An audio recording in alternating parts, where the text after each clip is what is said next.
présente en avant-première sur le salon Batimat cette année notre nouveau terminal de ventilation pour VMC simple, double flux et ballon thermodynamique et haute performance.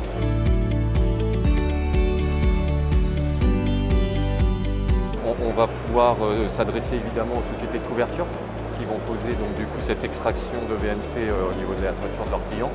Et également tout ce qui est CMI, structure de maison individuelle, qui veulent un terminal qui soit donc performant, mais qui soit aussi esthétique sur la pose au niveau du toit.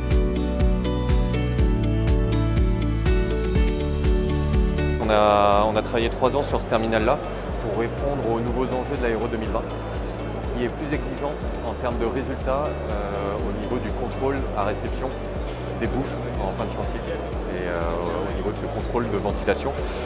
Il est haute performance parce qu'on a cherché par le design à réduire au maximum les pertes de charge générées par le terminal. Donc on répond aux nouveaux enjeux en développant ce terminal qui est l'un des terminaux du marché qui représente du coup le moins de pertes de charge du marché, permettant ainsi de compenser d'éventuels défauts dans le réseau de ventilation. Si on parle de conduit par exemple souple, certains écrasements.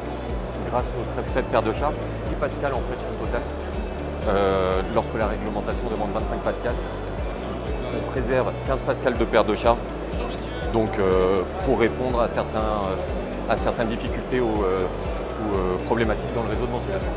Voilà. L'idée c'était de répondre aux nouveaux enjeux de l'Aéro 2020 sur lequel on donne désormais une obligation de résultat en termes de performance, ce qui n'était pas forcément le cas avant. Et on se rend compte que dans un réseau de ventilation, les pertes de charge générées par le chapeau de toiture ou le terminal de toiture, c'est prépondérant. Ça va être plus difficile d'aller faire des économies de perte de charge sur le réseau en lui-même. Par contre, on va pouvoir en faire beaucoup sur le terminal de ventilation. Donc répondre à l'Aéro 2020, mais également répondre à la réglementation par rapport au DTU 68.3 qui va vous demander 25 pascal de perte de charge en pression totale. Donc c'est la genèse de l'idée, du projet et de pouvoir le présenter dans un timing qui était bon par rapport à la réglementation environnementale qui est rentrée en vigueur le 1er janvier.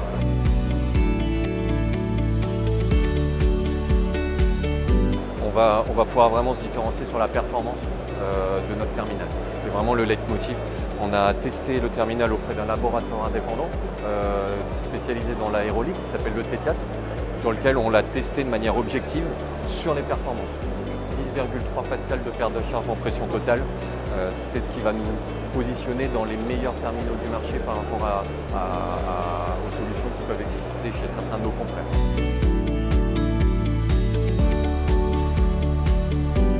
Alors on a eu des retours d'un point de vue à la fois esthétique, sur le fait qu'on sort des sentiers battus par rapport à un design général qui est plutôt en format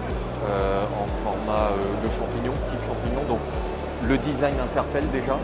La bavette d'étanchéité de grande dimension, elle interpelle, elle est touchée, elle est manipulée. Donc ça prouve qu'on est certainement dans le vrai et on va dans le bon sens par rapport à ça. Et ensuite dans le discours par rapport aux performances également, il y a des interrogations et on apporte une réponse par rapport à ça.